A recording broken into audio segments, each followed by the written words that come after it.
है कि मैं पैदा हुई तो वो रोने लगी कि लाइन लग गई। खाते थे, अम्मी कहती थी मुंह चूई तो टिड्ड खुई, खाना कितने जाता है।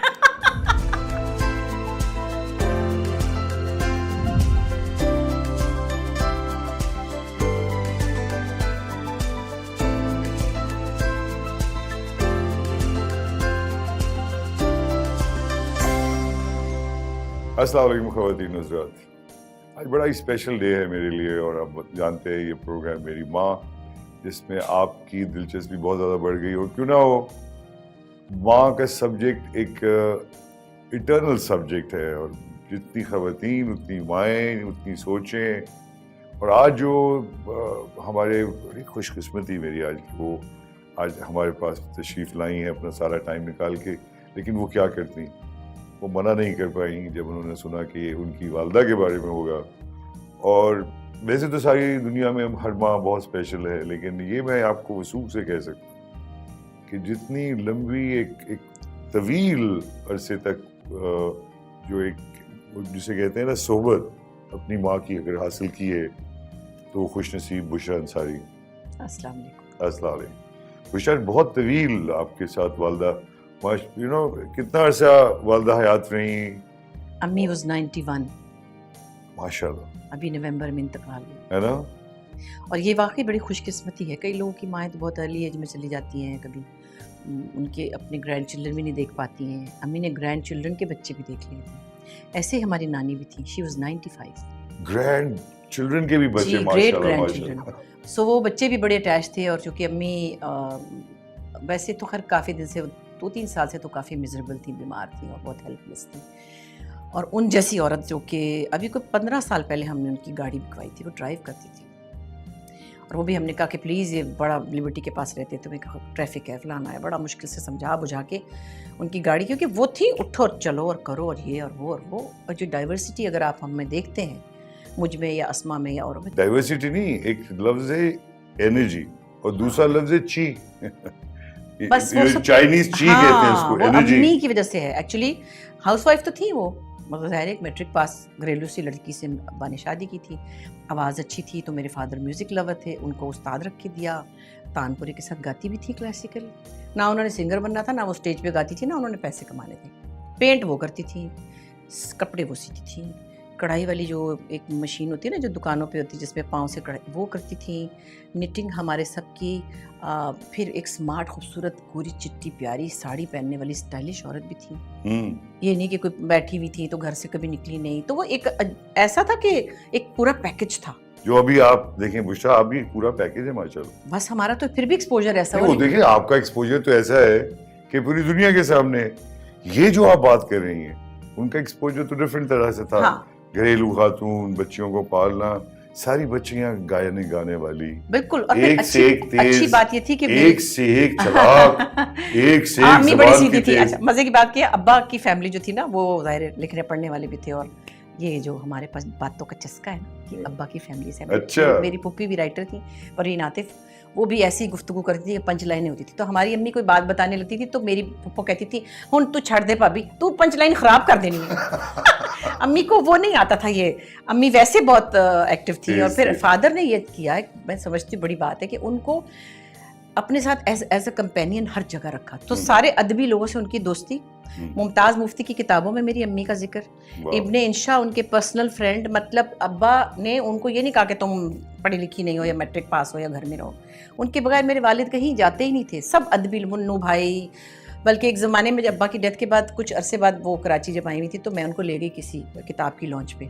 तो जाके ऐसे हो गई, कहती हाय मैं इतने दिनों बाद आई हूँ, इतने सारे मेरे रिश्तेदार ने, क्योंकि सारी ज़िंदगी उन्होंने सहाफ़ियों अदीबों के साथ गुजारी अब्बा की टाइप, क्योंकि मेरे फादर उनको छोड़ के कहीं गए ही नहीं। सो वो उनकी एक अलग तरह की ग्रूमिंग, अजीब आशिक लोग थे, बहुत है ना? आशिक।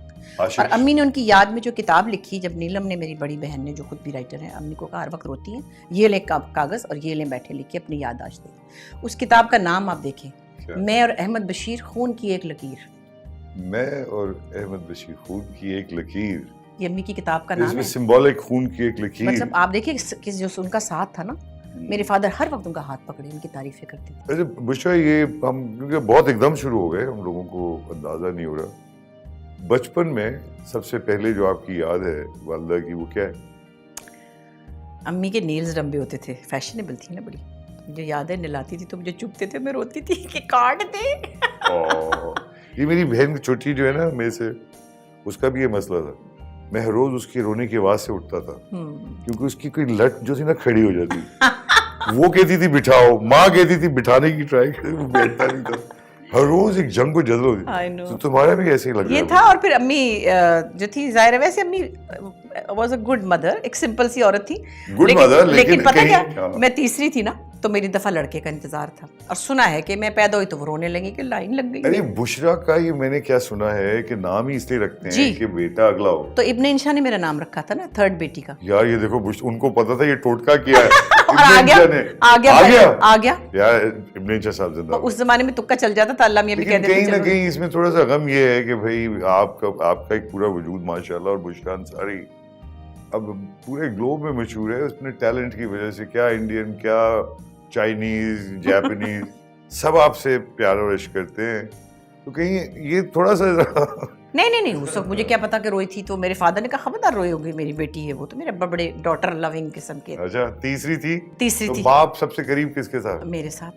कोई बात मेरी सारी बहनें मुझे कहती थी, आपकी बड़ी बहन नहीं, सुने अब्बा का क्या सुम्बुल आपा ने मुझे कहा कि मैं नहीं, उनको पता था। अब्बा कहते थे, मशहूर थी ना। हाँ, नहीं बस अरे इसका भी क्या सुनो ना, मशहूरी है। इसका भी मसला है। जब मैं छोटी थी तो मैं कभी किसी से, मुझे जैसे बहनें 5 बहनें ऊपर, 5 साल ऊपर बड़ी बहनें थी, 5 साल नीचे छोटे बहन भाई थे, मैं बीच में थी। मुझे मज़ा नहीं आता था कहीं, और मैं किसी न किसी बात पे पिट जाती थी। अम्मी 2-4 थप्पड़ लगा देती थी। एक मिनट रुके। हाँ, क्या कहा आपने? पिटाई हो जाती थी। हाँ, ठन्नी चुराने पे हुई। आपकी मरी वालदा मारती कि थप्पड़ लगाया। नहीं यार? हाँ, 2-3 दफा डरती लगाया। है? हाँ, तो और क्या, बहुत शरारत की होगी, पता नहीं क्या फिरती रहती, साइकिल आपने चलाती नहीं थी। मारा अपने बच्चों को? नहीं, मैंने मीरा को थोड़ा सा 1-2 दफा चुटकी भरी कि मुंह चलाओ, खाना खाते हुए मुंह में रख लेती थी ना। मैंने कहा खत्म करो इसको, अच्छा। लेकिन नरेमान को नहीं, उसने तंग नहीं किया। छोटी खाना नहीं खाती थी ना, तो उसके पीछे पीछे मैं फिरती थी, हाथ दुख जाता था नहीं कसम यार, से। मैं उसको जल्दी तो तुम लोगों ने बिगाड़। अभी ठीक है, अब तो अपने बच्चों को खिलाती है। बच्चों को ऐसे बच्चे एक पाले मेरी भी उसने। फूफो थी, उसकी जो बच्ची थी ना सबसे छोटी वाली, हाँ, हम उसको देखते थे। अच्छा, हम दूसरे टाइप के थे, हाँ। हमें तो रोका जाता खाना ज्यादा खा रहे। नहीं, ये ऐसे भी तो वो आप खाना तो नहीं मैं खाती पहली थी। बच्ची देखी, मैं इसको भी नहीं देखा था कितनी ऑफ स्पॉइल्ड कोर्स मैंने देखा। मैंने काम उसका जो बाप है लेके घूम रहे जी, और वो करी मैं, नहीं। बाप, दादी सब पीछे पीछे थे। अब उसके बच्चे माशाल्लाह, वो एक अलग टॉपिक है, उसने इतने अच्छे ट्रेन किए। खाना रख देती है, कहती है ओके मामा थैंक यू। मैंने कहा, कहती हाँ मैंने आपकी तरह मार के नहीं खिलाया। मैंने कहा तो खाती नहीं तो मैं क्या करती। तुम लोग तो खाते होगे, तुम लोग तो हम लोग तो खाते थे। अम्मी कहती थी मुंह चुई तो टिड्ड खुई है, खाना कितने जाता है। अच्छा, वो पकाती हाँ, मैं खुद थी इतना बेचारी। खाना खाती थी और मैं सुकड़ी बहुत थी। नहीं तो खाना खुद पकाती थी वो। अम्मी खाना ऐसा एक खानसामा होता था एक हमेशा। हजार लेकिन खाना और अम्मी के खाने के बारे में मुमताज मुफ्ती की किताबों में जिक्र है, औखे लोग में। मोदी का, अब मैं कह नहीं सकती कि करेलों को कहते थे कंजर करेले। उनका अम्मी का नाम महमूदा था, सब लोग मोदी कहते थे। तो वो मोदी की बातें लोग कई दफ़ा मुझे कहते हैं हमने मुमताज मुफ्ती की किताबों में पढ़ा आपकी अम्मी का नाम मोदी था। मैंने कहा जी। तो इब्ने कहा यार, अब तो मुमताज मुफ्ती साहब जैसे क्रॉनिकलर्स हाँ। मिलते नहीं, काम नहीं करते, किताबें लिखना और पढ़ना छोड़ दी लोगों ने। अच्छा, हमको क्या करती थी अम्मी, मैं ये नहीं कहती कि बड़ी सख्त माँ थी, उनकी ये ट्रेनिंग थी, मगर चूंकि वो खुद ये सब कुछ करती थी। मुझे भी एम्ब्रॉयडरी आती है, मुझे क्रोशिया बुनना भी आता है। मुझे उनको देख देख के, वो क्योंकि क्योंकि इंसान जो एक्टिविटी औलाद थी ये ना, करती ये है ना। क्रिएटिव चीज़ें हैं ना। अस्मा को तो सिलाई बहुत अच्छी आती है, वो सुबह कपड़ा ला के शाम को पहन के खड़ी हो जाती थी। सो हमारी माँ ने ये सब किया तो हमको ये आता था, और हम बैठ के सब पांचों मीरा को गाने भी आता गाते है? थे। नहीं, मीरा को नहीं आता। इस बात पे छोटी सी नरेमान को भी नहीं आता। कि दोनों